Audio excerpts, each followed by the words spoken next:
இத்தனை வருஷம் கழிச்சு எனக்கு ஏன் இப்படி ஒரு சோதனையை கொடுத்திருக்க?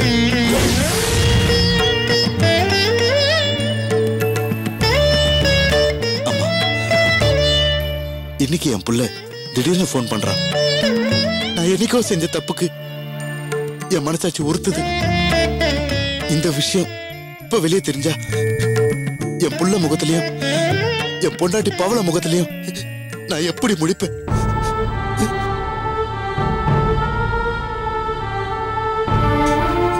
இல்ல அந்த கோமதி முகத்துலதான் நான் எப்படி முடிப்பேன்? இன்னைக்கு என் பையன் என்ன பார்க்க வரதா சொல்லியிருக்கான். அவனை நான் எந்த முகத்தோட இந்த இக்கட்டான சூழ்நிலைய வேற யாருக்கும் தெரியாம நீதாம்மா என்னை காப்பாத்தணும். இந்த விஷயம் வேற யாருக்கும் தெரியக்கூடாது. யாருக்கும் தெரியாம நீதாம்மா என்னை காப்பாத்தணும்.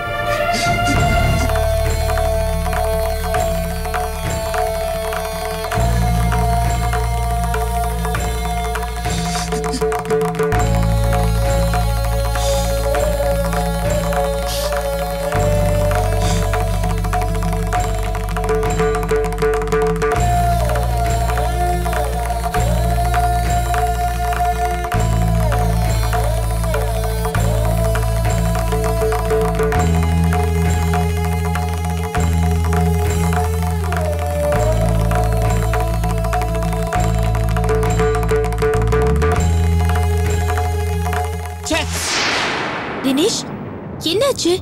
ஏன் இப்படி எமோஷனல் ஆகுறீங்க? அப்பா, இத்தனை வருஷம் கழிச்சு இந்த அப்பாவை இப்பதான் பாக்குறேன். அவரை பாக்குறதாலதான் எனக்கு எமோஷனலே ஆகுது. உங்க அப்பா தங்கம், உங்க அப்பா தெய்வம், உங்க அப்பா வைரம் இப்படி சொல்லிதான் எங்க அம்மா வளர்த்திருக்காங்க. திடீர்னு ஒரு நாள் எங்க அம்மாக்கு உடம்பு சரியில்லாம போச்சு. அப்பதான் இந்த ஆளை பத்தி சொன்னாங்க, இந்த ஆளுக்கு ஒரு குடும்பம் இருக்குதுன்னு. இத கேட்ட உடனே என் மனசு சுக்குநூறா உடைஞ்சு போச்சு தெரியுமா? தினேஷ், ப்ளீஸ் தினேஷ், எமோஷன் ஆகாதீங்க ப்ளீஸ். சார், உங்களுக்கு தெரியாது சார். நீங்க பிறந்த உடனே அப்பாவை பார்த்திருக்கீங்க, அப்பாவோட வளர்ந்திருக்கீங்க, அப்பாவோட வாழ்ந்திருக்கீங்க. அந்த ஆளு உங்களுக்கு முறையான அப்பாவா நடந்திருக்காரு. ஆனா எனக்கு ஒழுங்கான அப்பாவோ இல்லையே. எங்க அம்மாவுக்கு ஒரு நேர்மையான புருஷனாவும் நடந்துக்கலையே.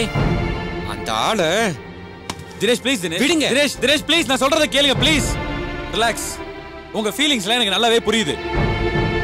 நேத்து வரைக்கும் அந்த ஆளை பார்க்கும்போது எனக்கு ஒரு நல்ல அப்பனா தான் அந்த ஆளை பார்த்தேன். ஆனா இன்னைக்கு அந்த ஆளு என் கண்ணுக்கு ஒரு அயோக்கியனா தெரியறாரு. இங்க பாருங்க, உங்க ஃபீலிங்ஸ் தான் எனக்கும் இருக்கு, உங்களோட ஆதங்கம் தான் எனக்கும் இருக்கு. ஆனா அந்த ஆளை பழி வாங்குறதுக்கான முறை இது இல்ல. அதுக்காக தான் நாமெல்லாம் சேர்ந்து ஒரு திட்டம் போட்டிருக்கோம்ல. அந்த திட்டத்துக்கு தான் நீங்க ஒத்துக்கிட்டீங்கல்ல.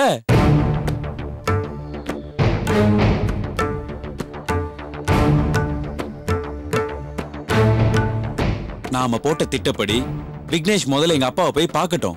நான் தான் உங்க மகன், எங்க அப்பாட்ட போய் இன்ட்ரோடியூஸ் ஆகிக்கிட்டோம். அதுக்கப்புறம் எங்க வீட்டுல போய் செட்டில் ஆகட்டும். அதுக்கப்புறம் விக்னேஷ் ஒவ்வொரு செகண்ட் எங்க வீட்டுல பாக்குற எங்க அப்பா துடிச்சு துடிச்சு குறுகி குற்ற உணர்ச்சியில சாகட்டும். மனவேதனை பட்டு அவர் பண்ண எல்லா தப்புக்கும் ஃபீல் பண்ணட்டும். அதுதானே நாம அவருக்கு கொடுக்கிற தண்டனை. இதான் நம்ம ஏற்கனவே பேசி வச்சிருந்தோம். அதனால நீங்க கொஞ்சம் அமைதியா இருங்க தினேஷ் ப்ளீஸ். முதல்ல விக்னேஷ் அவரை போய் பார்க்கட்டும். என்னங்க, முதல்ல அங்க பாருங்க.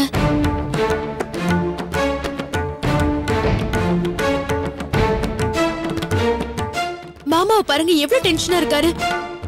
தான் செஞ்ச தப்ப நல்லாவே உணர்ந்துட்டாரு. எப்படி தவிக்கிறாருன்னு பாருங்க. தெரியுது. அந்த ஆளோட மூஞ்ச பார்த்தாலே தெரியுது.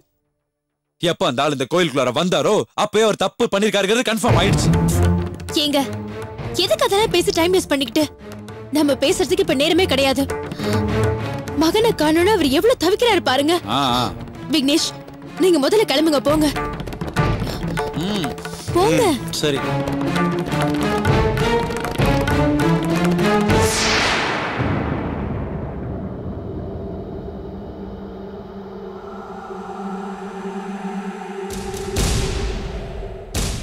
போங்க.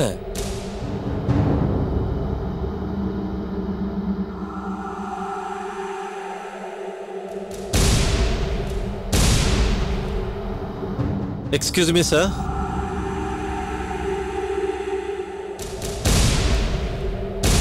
நீங்க தான் மிஸ்டர் மாணிக்க விநாயகமா? ஆமா. நீங்க? நானா? நான் தான் உங்க புள்ள விக்னேஷ்.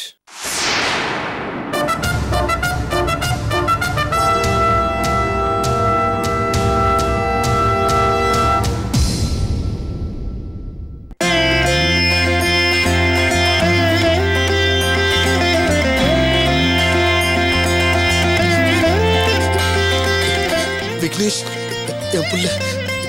ஆமாப்பா. விதியை பாத்தீங்களா? எல்லாருக்கும் அம்மா கூட இருந்து இதுதான் நம்ம குழந்தை, இவன் தான் நம்ம வாரிசுன்னு சொல்லி குழந்தைய கையில கொடுப்பாங்க. ஆனா இங்க இத்தனை வருஷம் கழிச்சு வந்து நான் தான் உங்க புள்ளன்னு நானே சொல்லிக்க வேண்டியதா இருக்கு. நான் மிகப்பெரிய பாக்கியசாலிப்பா. இந்த வாய்ப்பை உருவாக்கி கொடுத்தீங்களே, தெய்வம்பா. உங்களுக்கெல்லாம் இந்த மாதிரி கோயிலை கட்டிதான் கும்பிடணும். விக்னேஷ் இல்லப்பா, அது வந்து ஒன்னும் சொல்ல முடியல. இந்தாங்க பாருங்க, பாருங்கப்பா. யாருன்னு தெரியுதா?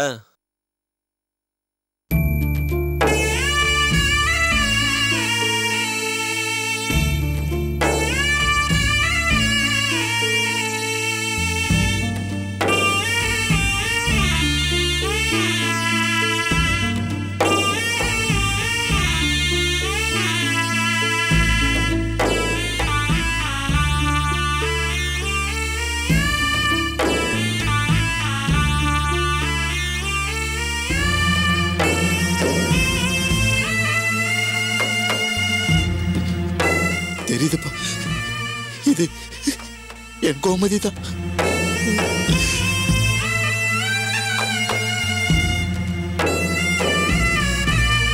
அம்மா மேல எவ்வளவு பாசமா இருக்கீங்க, பின்ன ஏன்பா எங்களை அனாதையை விட்டுட்டு வந்தீங்க?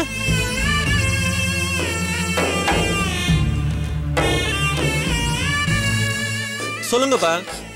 விக்னேஷ், உன்னை நான் ஏன் விட்டுட்டு வந்தேன்னு என்னால காரணத்தை சொல்ல முடியாது.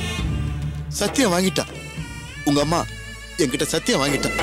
எந்த சூழ்நிலையிலையும் எந்த நேரத்திலையும் எக்காரணம் கொண்ட உண்மையை யாருக்கிட்டையும் சொல்லக்கூடாதுன்னு உங்க அம்மா என்கிட்ட சத்தியம் வாங்கிட்டா. அதனால என்னால உண்மையை சொல்ல முடியாதுப்பா. ரொம்ப கூலா சொல்றீங்க. நீங்க பாட்டுக்கு அறியாத வயசுல என்னையும் எங்க அம்மாவை விட்டுட்டு வந்துட்டீங்களே, நாங்க எவ்வளவு கஷ்டப்பட்டிருப்போம். ஊர்ல இருக்க ஒவ்வொருத்தரும் ஒவ்வொரு விதமா பேசுறப்போ எங்க அம்மா மனசு எவ்வளவு வேதனைப்பட்டிருக்கும். புரியுதுப்பா, புரியுது. உங்க மனசு எவ்வளவு வேதனைப்பட்டிருக்குன்னு எனக்கு நல்லா புரியுது. என் தப்ப நான் உணர்றேன். அதுக்காக நான் எவ்வளவு காரணம் சொன்னாலும் எவ்வளவு சமாதானம் சொன்னாலும் உங்களால அதை ஏத்துக்க முடியாது. ஆனா என்னால கால விட விழுறப்பா. எந்திரிப்பா.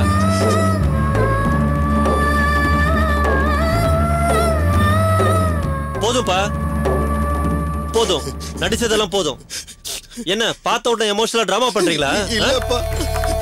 பாத்தீங்களா தினேஷ், நீங்க கேட்க வேண்டிய அத்தனை கேள்வி விக்னேஷ் கேட்டுட்டு இருக்காரு. என்ன ஏமாத்தலான்னு பாக்காதீங்க. இனி நான் உங்களை சும்மா விட மாட்டேன். இங்க நான் ஒரு முடிவோட தான் வந்திருக்கேன். இத்தனை வருஷமா நானும் எங்க அம்மாவும் பட்ட கஷ்டம்லாம் போதும் போதும். எனக்கு இங்கே வேலை கிடைச்சிடுச்சு. இனிமே நான் உங்க வீட்டுல தான் தங்க போறேன். முடிவு பண்ணிட்டேன். விக்னேஷ், விக்னேஷ் வேண்டாப்பா. அப்படியெல்லாம் வீட்டுக்கு வந்துடாதப்பா. நீ என் புள்ளதான்ப்பா, அதுல எந்த மாற்றமும் இல்லை.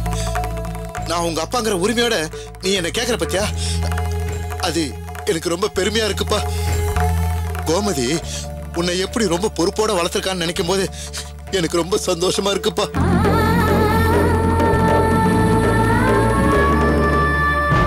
விக்னேஷ், என் மேல எந்த தப்புமே இல்லப்பா. புரிஞ்சுக்கப்பா. உங்க அம்மா எதுவுமே சொல்லலையா? சொல்லிருந்தா நான் ஏன் எப்படி வந்து நிக்க போறேன்? உங்களை தெய்வம்னு சொல்லிட்டாங்க.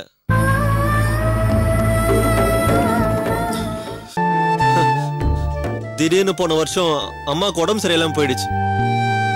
இறந்துருவாங்களோ பயம் வந்துருச்சு. ஐயோ, அவளுக்கு என்ன ஆச்சுப்பா? எதுக்கு எதுக்கு இவ்வளவு பதட்டம்? இத்தனை வருஷமா இந்த பயம் பதட்டம்லாம் எங்க போச்சு? உங்களால சொந்தம் பந்தம் யாருமே எங்களை மதிக்கல தெரியுமா? தான் செத்து போயிடுவோமோன்னு அம்மாக்கு பயம் வந்துருச்சு. அந்த பயத்துல தான் உங்களை பத்தின கதையெல்லாம் சொன்னாங்க.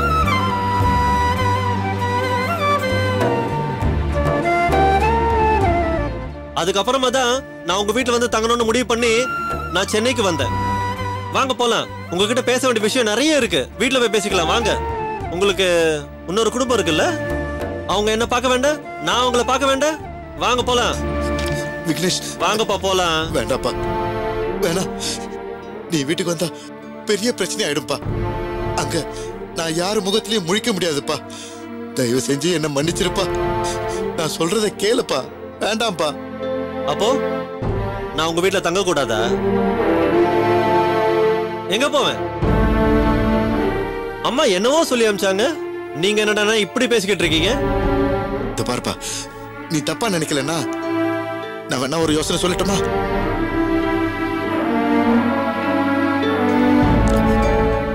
உன்னை என் ஸ்நேகிதனோட பையன் சொல்லிடுறேன்.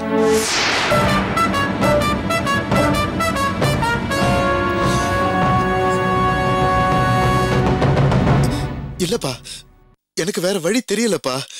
நீ என் வீட்டுல தங்கிக்கலாம். அதனாலதான்ப்பா சொல்றேன். நாளை காலையில நீ என் வீட்டுக்கு வாப்பா.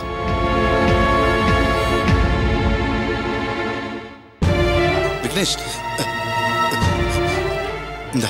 இந்த பணத்தை வச்சுக்கப்பா.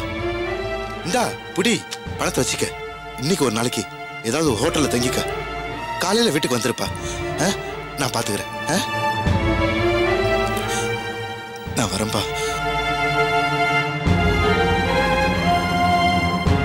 விக்னேஷ், இன்னொரு விஷயம்.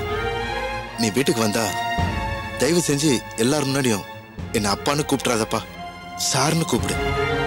அப்போ சொந்த அப்பாவை சாருன்னு கூப்பிட சொல்றீங்க? ஏன் நான் உங்களை அப்பான்னு கூப்பிடுறத அவமானமா நினைக்கிறீங்களா? விக்னேஷ், போதும்பா. இதுக்கு மேலேயும் என்ன வார்த்தையால கொல்லாத. நான் அந்த அர்த்தத்துல சொல்லலப்பா, புரிஞ்சுக்கப்பா. விக்னேஷ், இங்க ரொம்ப நேரம் பேசிட்டு இருக்க வேணாம். யாராவது பார்த்தா பிரச்சனை ஆயிடும்பா. காலையில வீட்டுக்கு வந்துருப்பா. நான் பாத்துக்கிறேன். வரேன்ப்பா. இந்த பணத்துக்காக நான் இங்க வரல, அத முதல்ல புரிஞ்சுக்கங்க. கிளம்புங்க.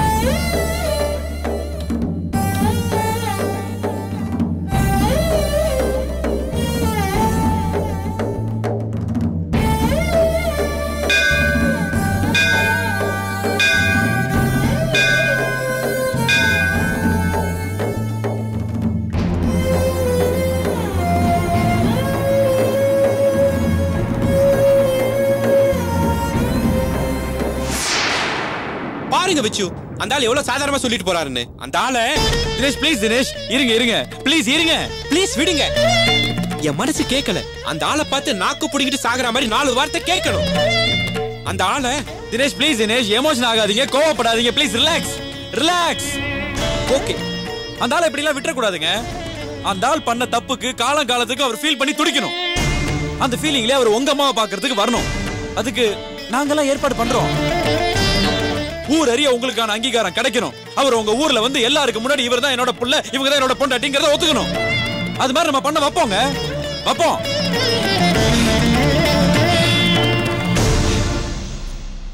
தினேஷ், அந்த ஆளு விக்னேஷ் கிட்ட பேசிட்டு இருக்கும்போது ஒரு வார்த்தையை விட்டாரு, கவனிச்சீங்களா? நான் உங்க அம்மாவுக்கு ஒரு சத்தியம் பண்ணேன், அந்த சத்தியத்தால தான் நான் இத்தனை நாள் வந்து ஒன்னையும் உங்க அம்மாவையும் பார்க்கல அப்படின்னு.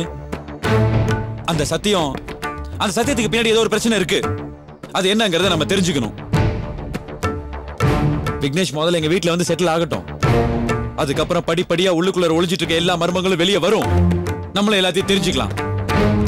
நாளையில இருந்து தானே எங்க வீட்டுல நாடகம் ஆரம்பம். நடத்துவோம், நடத்தி காட்டுவோம்.